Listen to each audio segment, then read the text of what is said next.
Stone soup. A traveling man walked along a dirt road. He had a feather in his hat. He had a smile on his face. His name was Jack Grand, and he was a rat-tat-tat man. That meant he could do all sorts of things. He could tumble. He could dance. He could walk on his hands. He could yodel. He could hum. He could play the drum. He could sing. He could whittle. He even knew some riddles. He could do many things. He had a good life, but sometimes he went hungry. He was hungry now. He had not eaten in many days. He walked until he saw a village. Where there is a village, there are people. Where there are people, there is food, Jack thought. Oh.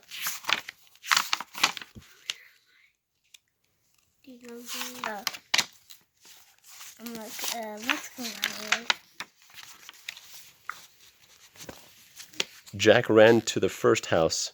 A name was painted on the gate, Tubbs. An old man opened the door. Jack bowed low to the ground and said, "I'm Jack Grand, the rat-tat-tat man. I can tumble, I can dance, I can walk on my hands." "I'm sorry," said Mr. Tubbs. "I have no money." "I understand," Jack said. "The truth is, I'm hungry." "I have nothing to share," said Mr. Tubbs. "I have only a bit of salt and pepper. Ask Miss Grubbs next door." Jack hurried to the next house. He knocked. A thin woman answered. Jack bowed low to the ground. "Hello, Miss Grubbs," he said. "I'm Jack Grand, the rat-tat man. I can yodel, I can hum, I can bang a drum." "I'm sorry," said Miss Grubbs. "I have no money." "I understand," Jack said. "The truth is, I'm hungry." "I have nothing to share," said Miss Grubbs. "I have only a head of garlic. Ask Mrs. Chubbs next door." I want them. Jack hurried to the next house. He knocked. A plump woman answered. Jack bowed low and said, "Hello, Mrs. Chubbs. I'm Jack Grand, the rat-tat-tat man. I can sing, I can whittle, I can tell a few riddles." "I'm sorry," said Mrs. Chubbs. "I have no money." "I understand," Jack said. "The truth is, I am hungry." "I have nothing to share," said Mrs. Chubbs. "I have only a few potatoes. Ask someone else." Jack did. He knocked on every door. One woman had only got cabbage. Her neighbor had only a few carrots. One family had only some bacon. Another family had only a handful of beans. Jack sighed and set off down the road. He walked along for a while. He decided to sit down and rest. He saw a stone. The stone gave Jack an idea. Jack picked it up and examined it. "Perfect," he said.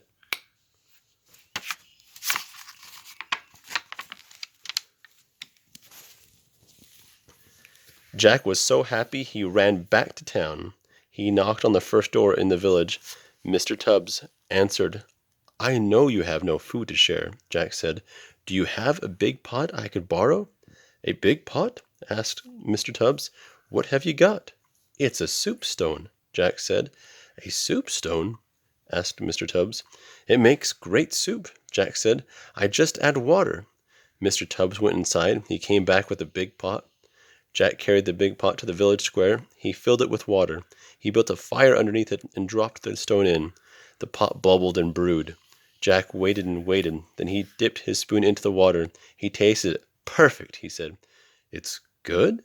asked Mr. Tubbs. "Well," said Jack, "it would only be better with a little salt and pepper. Not much, just a little. Oh, well." "Salt and pepper?" Mr. Tubbs asked. "Don't worry, though," Jack said. "It will still be good." "I have salt and pepper," said Mr. Tubbs. He ran into his cottage as fast as he could. He returned with a salt shaker and a pepper mill. Jack sprinkled the salt into the pot. He ground the pepper into the pot. He stirred. The pot bubbled and brewed. Jack waited and waited. Then he dipped his spoon into the pot. He tasted the soup. "Perfect," he said. Miss Grubbs came out of the cottage. She had been watching Jack. She came over and peeked into the pot. "It's stone soup," said Mr. Tubbs. "Is it good?" asked Miss Grubbs.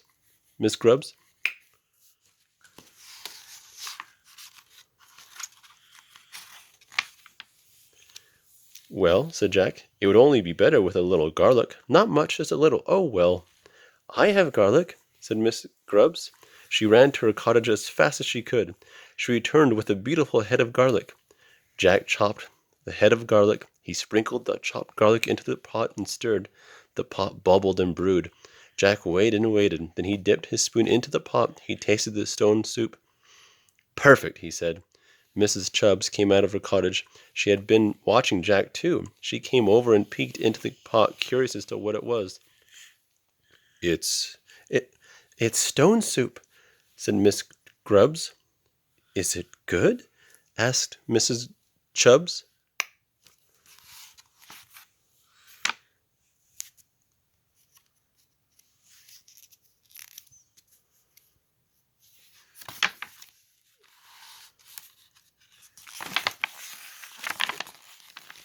And just as Mr. Tubbs and Miss Grubbs had done, Mrs. Chubbs brought an apron full of potatoes, which Jack then added to the pot of stone soup.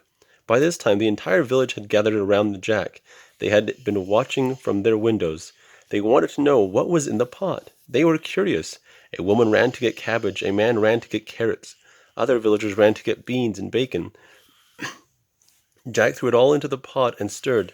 The pot bubbled and brewed. He dipped his spoon in and tasted the soup. Jack spooned soup out for everyone. He ate until he was full.